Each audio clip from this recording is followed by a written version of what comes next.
Сәлеметсіздер ме? Назик Кук арнама қош келдіңіздер. Бүгін біз дапанжи тағамын әзірлейміз. Өте дәмді болады. Ал қамыр илеуді бастайық. Онға былай суды құямыз.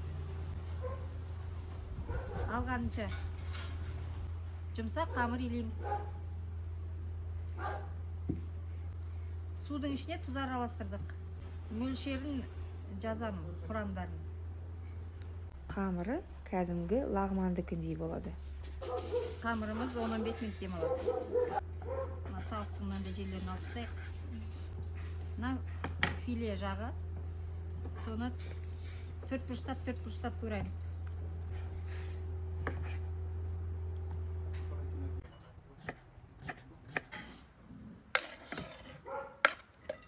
Мына жартылай ащы бұрышты былай екіге бөліп аламыз. Содан кейін үлкен былай үйтіп үлкен қып, мынандай қып тағы бөлесіздер. Мына ішіндегі дәні кете берсін. Қатты ашты жақсы көретін болсаңыздар, мына бұрыштың ішіндегі дәнін қалдырсаңыз болады. Егер аштыны онша ұнатпасаңыз, қатты ұнатпасаңыз, онда мынаны алып тастайсыз.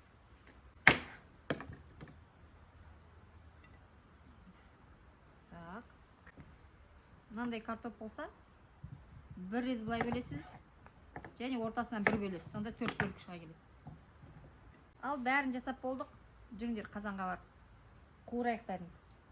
Құрамына қажетті ингредиенттер: тауықтың төсетінен бөліп алдық. Былай. Тауықтың аяқтары майда болса, осылай қалдырыңыздар. Үлкен болса, оны бөліңіздер. Қант 1 ас қасық, томат 1 ас қасық. 1 ас қасық бақасы көреміз, айтамын. Соевый соус кішкене, құрамын жазам ғой. Май, су керегі, картопты былай бөлдік, пиязды былай бөлдік, және біздің жартылай ашты бұрышымыз, және тұз и дәмдеуші, дапанжиға арналған дәмдеуіш. Ал бастайық қуырып.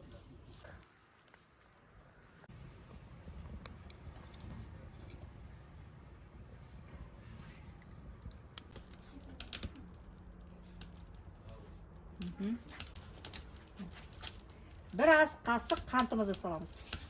Біздің тауықтарымыз сонда әдемі болады. Қуырылып. Мына қант қазір сарғайсын, сосын тауығымызды саламыз.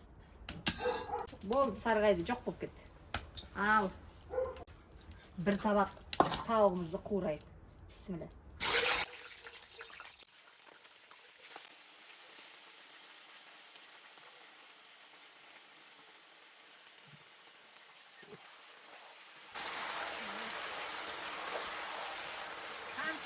Арқасында мынандай әдем болады, көрдіңіздер ғой, а?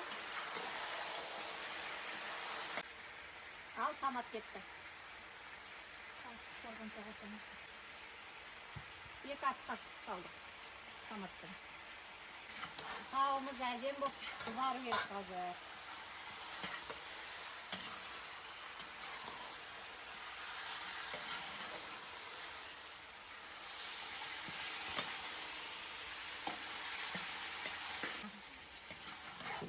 Су тартылғанша қазір бетін жаға тұрамыз. Қуырыла берсін. Қамырымызды жайып алайық. Тамағымыз піскен соң, тамағымыздың астына пісіріп алып жейміз.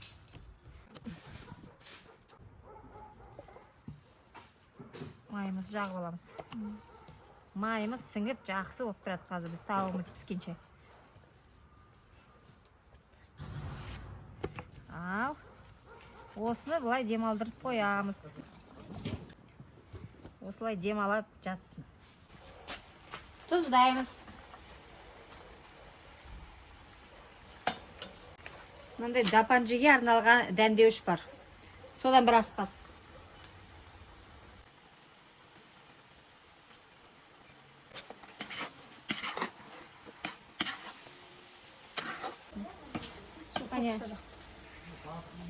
Су құяйық. Сосын 10 минуттай бұқтырамыз.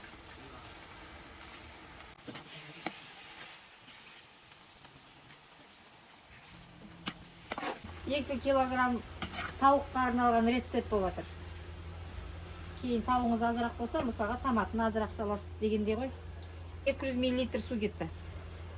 Қақпағын жауып 10 минуттай бұқтырамыз. Жаңа май жағып қойғаннан кейін қойдық қой енді 10 минут. Содан кейін осылай тартсақ өзде созыла береді былай, лагман секілді. Андай үлкен қып. Өйткені мынау тағы да созылады біраздан соң. Қазір суымыз қайнаған соң бүйтіп тартып осылай ұзын күйде пісіреміз. Сосын дапанжидың астына, тауымыздың астына кетеді.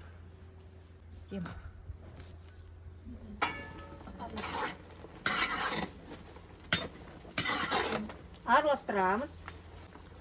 Енді картошка кетеді. Картобымыз кетеді. Мынаған тағы 1-2 картошка жалпы салуға болады. Картошка болмай қалыпты үйде. Картошка піскенше бетін жауып қоямыз. Мына дәмдеуіштерден кейін сойғы соусы қосуға болатын еді.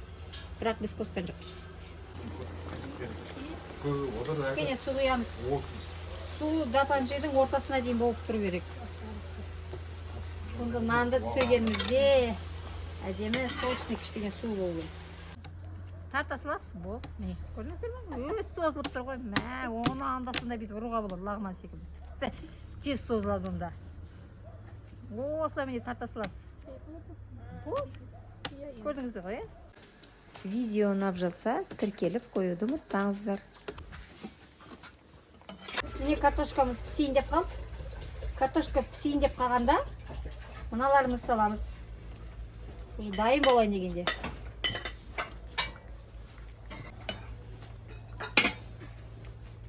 Бетін жабамыз. 2 минуттай бұқтырамыз. Миллилитрдей. Шетінен бұлай құйыңыздар. 700 миллилитрдей су кетті, е? Араластырмаймыз.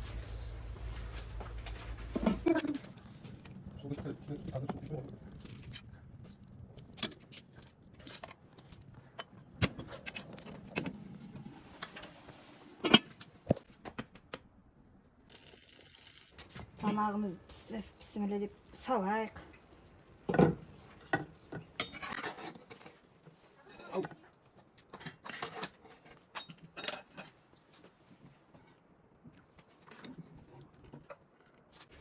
Қызыл жасыл болып әдемі болып тамағымыз. Кәне. Ойландырып. Кәне. Басынан қоямыз.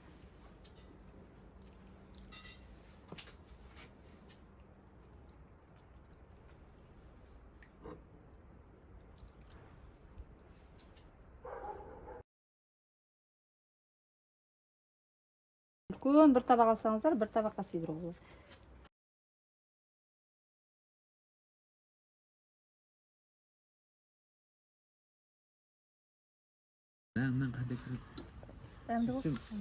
Сүйсен бірінші рет жеп отырған соны Қазір мен мынаған тары салайыншы кішкене.